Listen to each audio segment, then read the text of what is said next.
Living Power with Dan Hurst.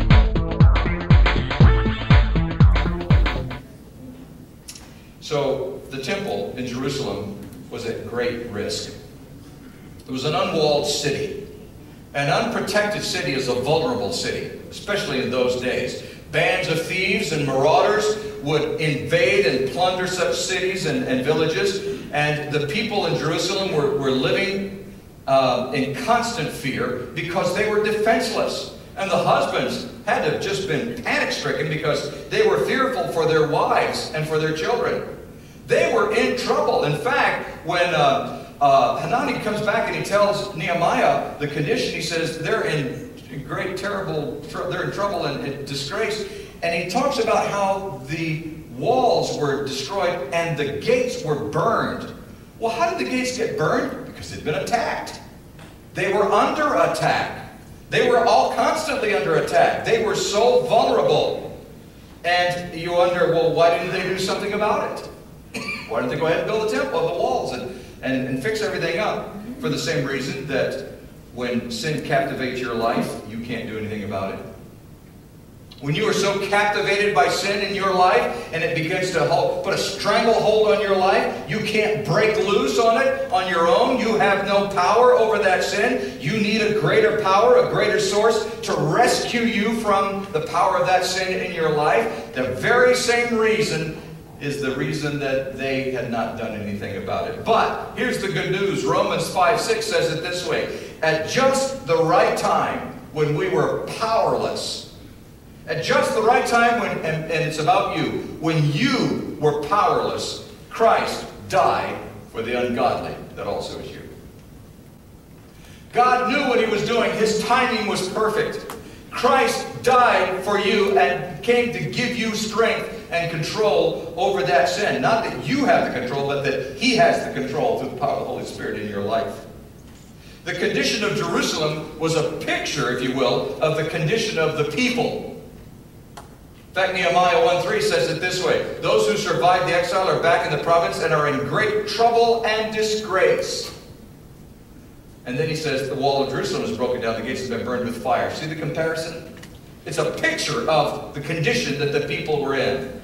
They were in trouble and they were disgraced. They were a disgrace. And they had no defenses. They were out of control. They were vulnerable. They were under attack.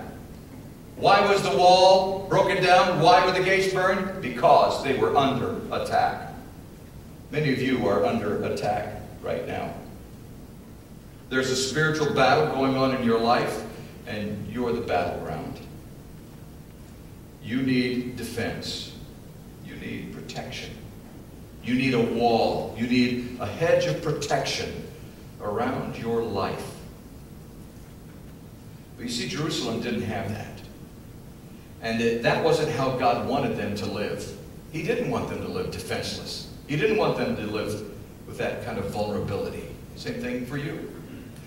He just didn't want them to live that way. What good is it if you're set free from being enslaved in Babylon if you continue in trouble and disgrace? That's not freedom. At least when they were in Babylon, they were safe. But now, they were set free and life was worse. Things were a problem. That's exactly where so many Christians are today. What happened to John 8:32 and John 8:36 that say, then you will know the truth and the truth will set you free? What happened to that in today's world? What happened to if the Son sets you free, you will be free indeed? What happened to Galatians 5:1? It is for freedom that Christ has set you free. Stand firm then and don't let yourselves be burdened again of the yoke of slavery. What happened to that truth and that principle in our lives? We got overwhelmed and overcome by sin. Actually, there were a whole lot of things that happened, and many of which happened to us today. They encountered some opposition. Things got tough. They were enjoying their freedom, and they lost their focus. They found it easier to let the things of God slip. It didn't all happen at once. They didn't just wake up one day and it was like they completely changed.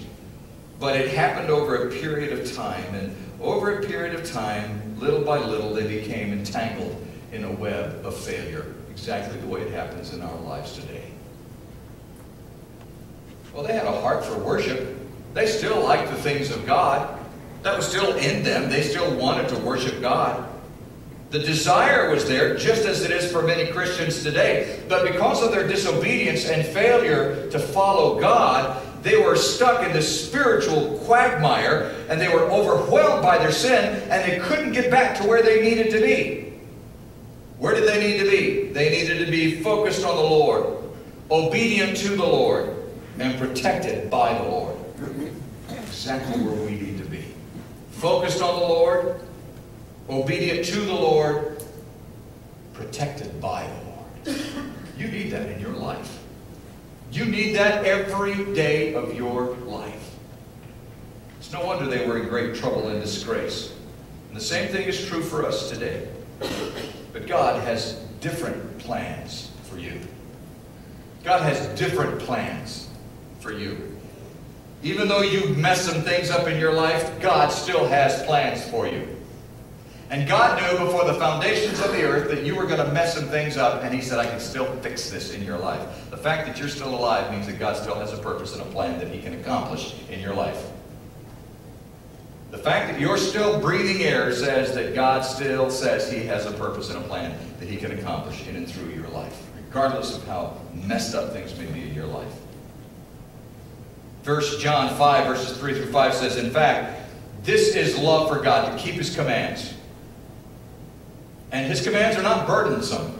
We think they are, but they really aren't. Not compared to the burden of sin. For everyone born of God overcomes the world. This is the victory that has overcome the world, even our faith. What is faith? Trusting obedience to the known will of God. Trusting obedience to the known will of God. Don't worry about what you don't know. God will reveal that in the appropriate time. But worry about doing what you know that God has called you to do. What His Word tells you that you're supposed to do. What you've already sensed that God is doing and accomplishing in your life. What He wants. That is faith. And that is what overcomes the world. That is the focus where we need to be right now. Instead of looking at the future saying, oh, as we saw last Sunday, what am I supposed to do about, a week from now, or a year from now, or 10 years? What am I supposed to do? How about dealing with what you're supposed to do right now? Live that faith out right now. Trusting obedience to the known will of God. And I love what it says in verse 5. Who's that person who will overcome the world? You need to overcome an issue in your life. You need to overcome a problem in your life that is just devastating you and left you vulnerable, and you seem to have lost your focus and your obedience and your protection from the Lord. You need that. You need to overcome all of that in your life. Who is it that overcomes the world? Only the one who believes that Jesus is the Son of God. And the word believes means to embrace. Doesn't mean that, oh yeah, I believe. But the word believe means that I embrace it, I accept it, I take it into my life. I live it. That's what it means. So, when you deal with those miracles in your life, you need to understand that God works miracles in your life that He has planned all along. And He brings you to a point where He wants to use you. And He's got to build sometimes in our lives that infrastructure in our lives because we are vulnerable. The walls have fallen down and we're unprotected by God. And we need to get back to where we can be under the protection of God.